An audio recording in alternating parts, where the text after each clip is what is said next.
नमस्ते दोस्तों, मैं हूं नरेन ईसानी। जीवन की इस भव्य पाठशाला में आपका एक सहपाठी।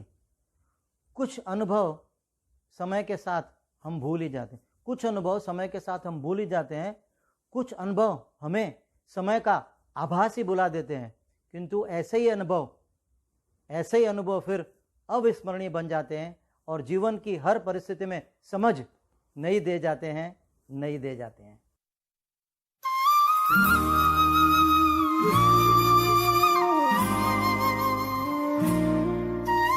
मैं हूं आपका पायलट और हम जा रहे हैं सफलता की ओर। नहीं, प्रसन्नता की ओर।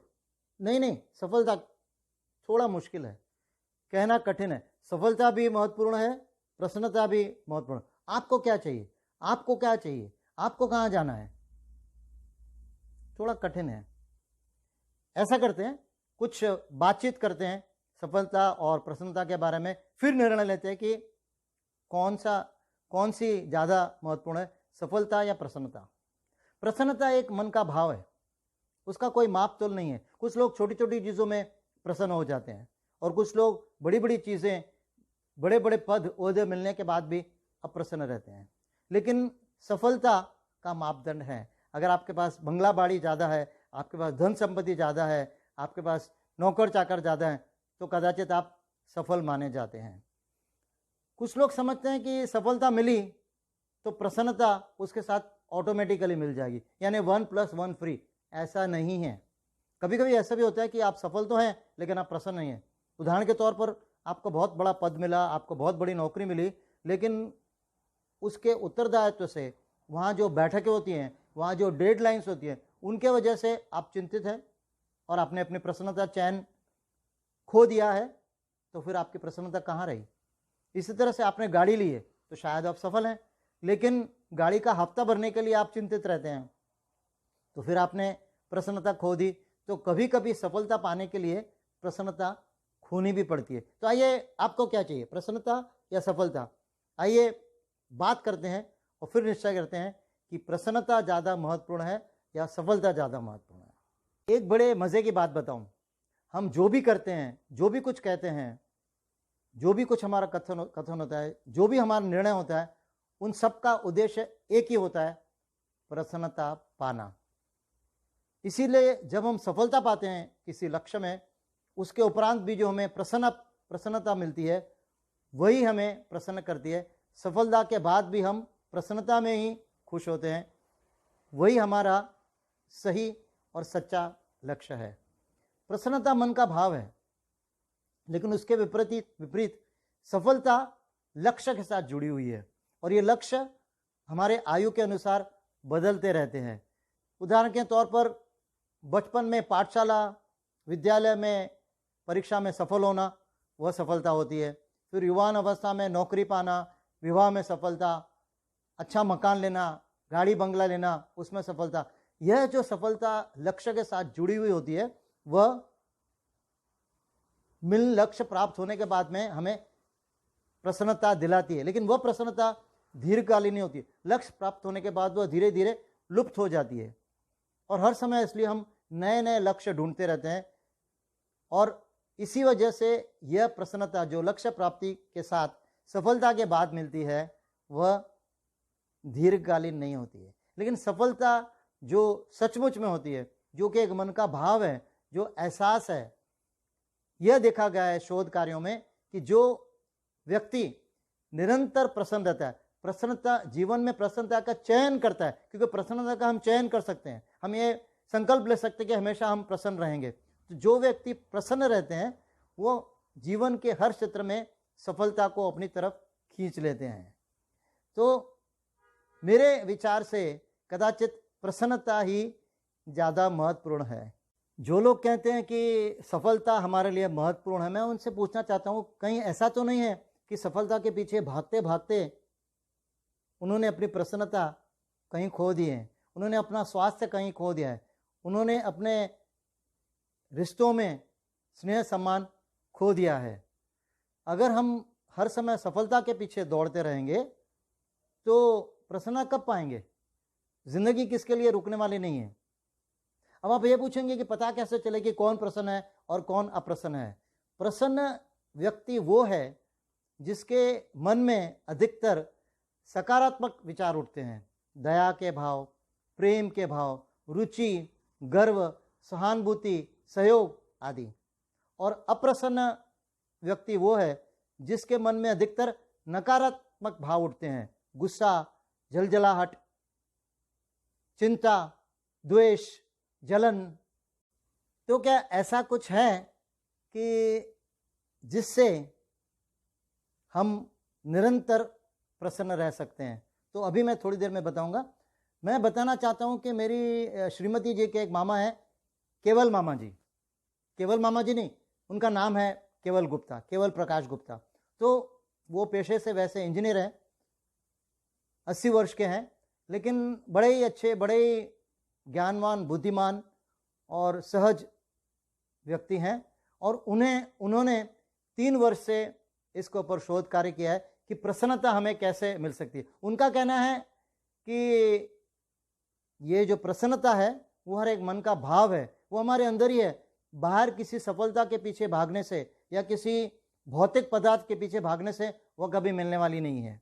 और मैं उनका धन्यवाद करना चाहूँगा आपसे कि उन्होंने मुझे ये अनुमति दी कि उनकी शोध के परिणाम आपसे मैं साझा करूं। तो उन्होंने प्रसन्न रहने के लिए 12 चीज़ें बताई हैं। उनका कहना है कि ये जो प्रसन्नता है वो हमारे मन में ही है, हमारे अंदर ही है, लेकिन वो एक ताले में बंद है, एक जादुई ताले में बंद है। और उसको खोलने के लिए 12 कुंजियाँ, 12 चाबियाँ, 12 कीज ऑफ हैप्पीनेस उन्होंने बताई हैं।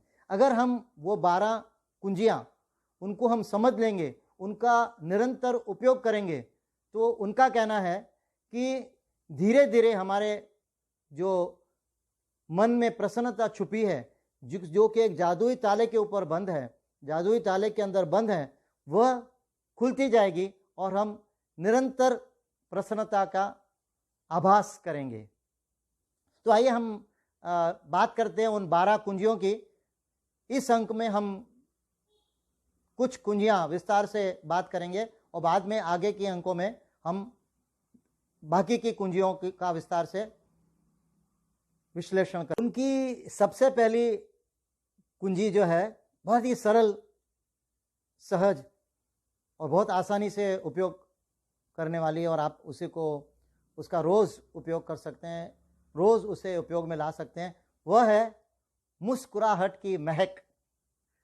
जब आप मुस्कुराते हैं तो आपका चेहरा खिल उठता है। कहते हैं कि कितना भी खूबसूरत चेहरा क्यों ना हो, लेकिन मुस्कुराहट के बगैर वो फीका लगता है। और जब आप मुस्कुराते हैं तो आसपास के लोग आपसे बात करने के लिए, आपसे मित्रता करने के लिए उत्सुक हो जाते हैं। तो हमेशा मुस्कुराते रहिए। यूँ भी कहा गया कि जब आप मुस्कुराते हैं तो बहुत सारी समस्या आने के पहले ही गुम हो जाती हैं। और जब आप मुस्कुराते हैं तो वो एक मुस्कुराहट है जो आपके अपनों, आपके अनजान लोगों को घर में, परिवार में, ऑफिस में आपके सहज होने का, आपके मन में सद्भावना होने का, आपके एक अच्छे इंसान होने का जो संकेत है, वो मुस्कुराहट ही सब तक पहुंचाती है। तो हमेशा मुस्कुराते रहिए। और याद रखिए कि यह भी एक शोध कार्य में पता किया गया है कि जब आप मुस्कुराते रहते हैं तो आपका स्वास्थ्य दीर्घ काल तक ठीक रहता है और आपके संबंध बड़े स्नेहपूर्ण और बड़े संतोषजनक रहते हैं। इसलिए मुस्कुराते रहिए। उनकी जो दूसरी की है हैप्पीनेस की नंबर 2,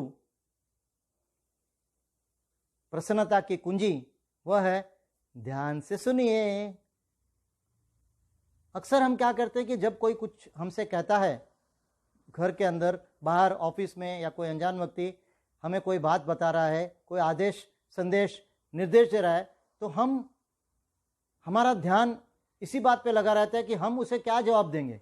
ऐसा न करते हुए उसकी बात पर पूरा ध्यान दीजिए, उसे पूरा पक्ष ठीक से कह लेने दीजिए। आप पूरा सुनने के बाद अगर कोई शंका है उसका समाधान कीजिए, उसके बाद अपना पक्ष रखें। ऐसा करने से आपके संबंधों में स्नेह और सम्मान बरकरार रहेगा और आप हमेशा प्रसन्न फील करेंगे, प्रसन्न अनुभव करेंगे।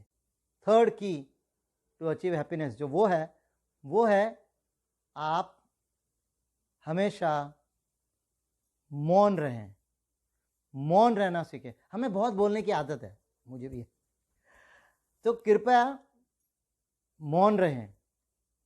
मौन की भी अपनी एक भाषा है, मौन भी बहुत कुछ कहता है।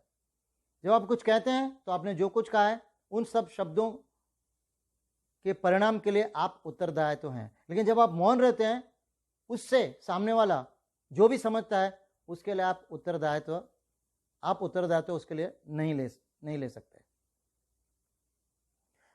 तो जब आप, मैं ये नहीं कहता कि हमेशा मौन रहें, आप उचित समय देखकर कुछ कहें। अगर आपको लगता है कि आपके पास शब्द नहीं है पर्याप्त कुछ कहने के लिए तो मौन रहना बेहतर है। लेकिन आप समझते हैं कि अगर आपका मौन पर्याप्त नहीं है और आपको बोलना ही उचित है तभी बोलें, वरना मौन रहें।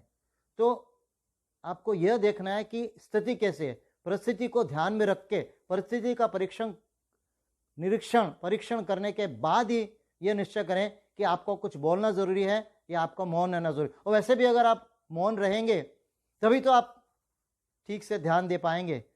तो ये 3 कुंजियों पे हम आज ये अंक समाप्त करते हैं और उसके बाद अगले अंकों में फिर हम दूसरी कुंजी, दूसरी चाबियों, दूसरी हैप्पीनेस कीज के बारे में विस्तार से बात करेंगे। तब तक के लिए धन्यवाद।